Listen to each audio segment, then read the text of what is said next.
दोस्तों, ये emergency medicine series की वीडियो नंबर 3 है। इससे पहले हम एक्यूट चेस्ट पेन और ब्रेथलेसनेस की वीडियो ऑलरेडी डिस्कस कर चुके हैं। तो इस वीडियो के अंदर हम डिस्कस करने वाले हैं, आपके पास एक पेशेंट आता है चेस्ट ट्रॉमा का, तो उसको हमें कैसे अप्रोच करना है। फॉर एग्जांपल, एक एग्जांपल के 30 ईयर मेल आता है इमरजेंसी डिपार्टमेंट के अंदर रोड ट्रैफिक एक्सीडेंट और ब्लंट इंजरी का केस लेके। उसके अंदर अपने को मिलता है डिस्पनिया, टेकिपनिया प्लस रेट अपने को 110 मिलता है, बीपी इतना मिलता है। तो ऐसे केस है को हम कैसे प्रोसीड करना है, कैसे उसको मैनेजमेंट करना है। तो इसके अंदर हम 4 चीज़ें मैंने पढ़नी होती हैं: अप्रोच, डिफरेंट डायग्नोसिस, इन्वेस्टिगेशन और मैनेजमेंट। ठीक है। तो अप्रोच सबसे पहले ही बहुत इंपॉर्टेंट होती है। ऐसे केस के अंदर अप्रोच होती है ABC। ABC का मतलब क्या होता है? एयरवे, ब्रेथिंग, और A for airway, B for breathing और C फॉर सर्कुलेशन। ठीक है। तो एयरवे के अंदर हम क्या करते हैं दोस्तों, जो आप एयरवे यदि ठीक नहीं है तो हम नेसोफेरेंजियल एयरवे करते हैं। ओरोट्रैकियल इंट्यूबेशन और क्रिकोथायरोटोमी आपको एयरवे को मेंटेन करने के लिए किए जाते हैं नॉर्मली। ठीक है। और जो आपका सर्कुलेशन होता है, सर्कुलेशन आपका है, ये किसके लिए वैलिड होते हैं? ABCD, head injury, burn, abdominal trauma और चेस्ट ट्रॉमा के लिए, चारों के लिए वैलिड होता है ABC। सेकंड चीज़ होती है आपका, 3 चीज़ें हमें देखनी होती हैं। मीडिएशनल शिफ्ट आपका, ठीक है, एक आपका ऑन परकशन डल है या रिजोनेंट है, कौन सा साइड है, इप्सिलैटरल साइड है या कॉन्ट्रालैटरल साइड, मीडिएशनल शिफ्ट है। ऑस्कल्टेशन में ब्रेथ साउंड देखते हैं। ये 3 चीज़ें देखते हैं। इन चीज आते ही इन 3 चीज़ों से हमें डिफरेंट डायग्नोसिस करने में बहुत हेल्प मिलेगी। ठीक है। मीडिएशनल शिफ्ट, ऑन परकशन और ऑस्कल्टेशन से हम चलते हैं अब आपका डिफरेंट डायग्नोसिस। डिफरेंट डायग्नोसिस आपका 3 मेन पॉसिबिलिटी होती हैं। न्यूमोथोरैक्स आपका चेस्ट ट्रॉमा में बहुत मिलता है, हीमोथोरैक्स और फ्लेल चेस्ट। तो इसके अंदर मोस्ट कॉमन चेस्ट इंजरी होता है वो होता है फ्रैक्चर रिब्स। ठीक है। इसके अंदर हमें कुछ नहीं चाहिए होता इसको, ये कुछ टाइम के बाद अपने आप ठीक हो जाता है। इसके लिए हम सिर्फ एनाल्जेसिक देते हैं। तो डिफरेंट डायग्नोसिस है वो हम हमें पता होना चाहिए कि डिफरेंट डायग्नोसिस को हम कैसे प्रोसीड करेंगे।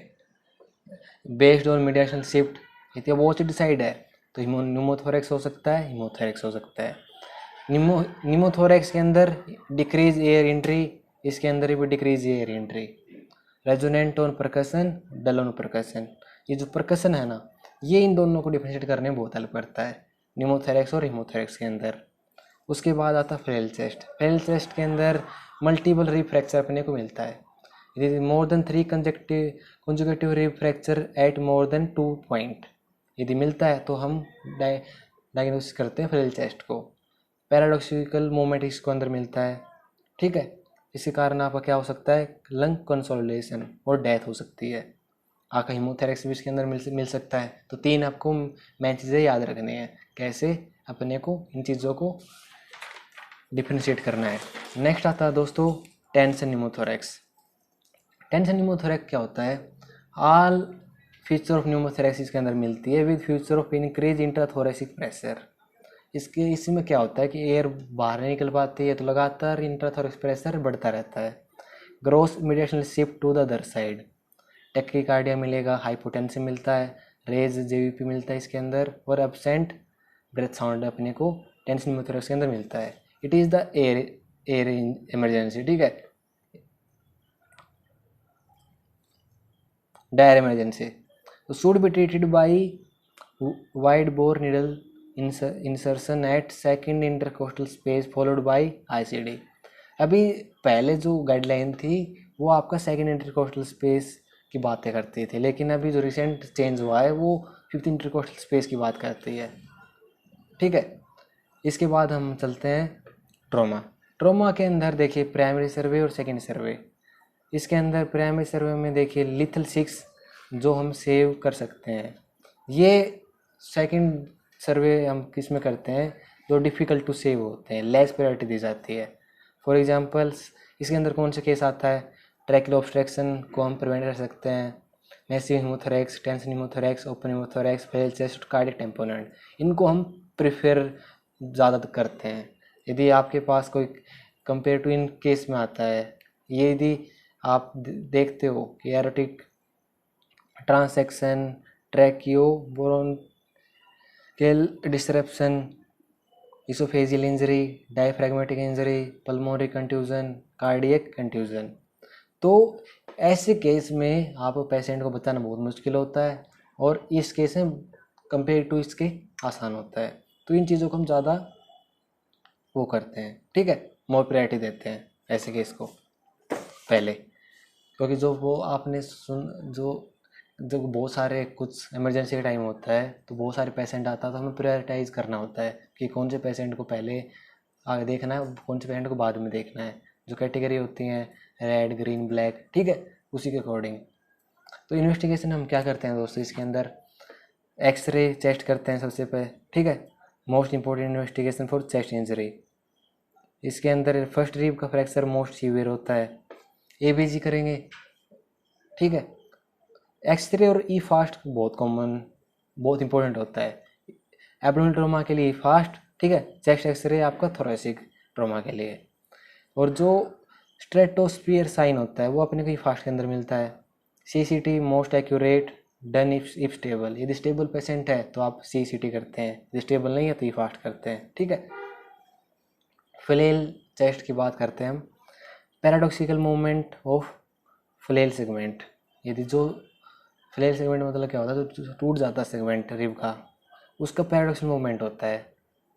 Lung consolidation main cause of morbidity and mortality, haemothorax भी इसको अंदर देखने को मिल सकता है। मैनेजमेंट ऑफ फ्लेल चेस्ट की बात करते हैं हम। जैसे 3 डायग्नोसिस थी, हमने टेंशन हिमोथोरेक्स की बात की थी कि कहाँ पर नीडल इंसर्ट करते हैं सेकेंड इंटरकोस्टल स्पेस के अंदर। तो इसे ऐसे ही फ्लेल चेस्ट में हम क्या करते हैं, पॉजिटिव प्रेशर वेंटिलेशन हम इसका मेन ट्रीटमेंट होता है। ये क्या क्या इंडिकेशन होता है, respiratory rate more than 35, PO2 less than 8, और आपका PaCO2 आपका होता है मोर देन 6.6। माइनर इंडिकेशन आपका ISS more than 50, right to left shunt more than 15%, vital capacity less than 12 mg/kg। ICD करते हैं हम हीमोथेरेक्स के लिए। Rib fixation is only indicated in case where there is too much of separation और severe overriding of ribs. Ribs को normally fix नहीं किया जाता, लेकिन कुछ केस के अंदर आपका किया जाता है जब आपका सीवियर ओवरराइडिंग अपने को देखने को मिलता है, ठीक है। तो दोस्तों ये केस था अपना था अप्रोच टू चेस्ट ट्रॉमा, ठीक है। इसके अंदर मेनली आपके कौन से डायग्नोसिस आते हैं, फ्लेल चेस्ट, टेंशन हिमोथोरेक्स और आपका हिमोथोरेक्स। तो इन 3 चीज़ों को मेनली हमें डायग्नोसिस करना होता है और इनको मैनेज करना होता है, क्योंकि बहुत ज़्यादा ज़रूरी होते हैं। और बाकी प्राइमरी सेकेंडरी सर्वे में हम ये देखते हैं कि कौन सी कंडीशन को हमें पहले प्रेफर या सेव करना इजी होता है, ठीक है। तो इससे पहले हम ऑलरेडी चेस्ट पेन और ब्रेथलेसनेस की वीडियो कर चुके हैं। यदि आप देखना चाहते हैं तो जो मेडिसिन प्लेलिस्ट है इस चैनल की, उसमें जाके आप देख सकते हैं। तो यदि आपको इस वीडियो की सीरीज से फ़ायदा होता है तो आप सब्सक्राइब और लाइक ज़रूर करना। तो थैंक यू, बाय।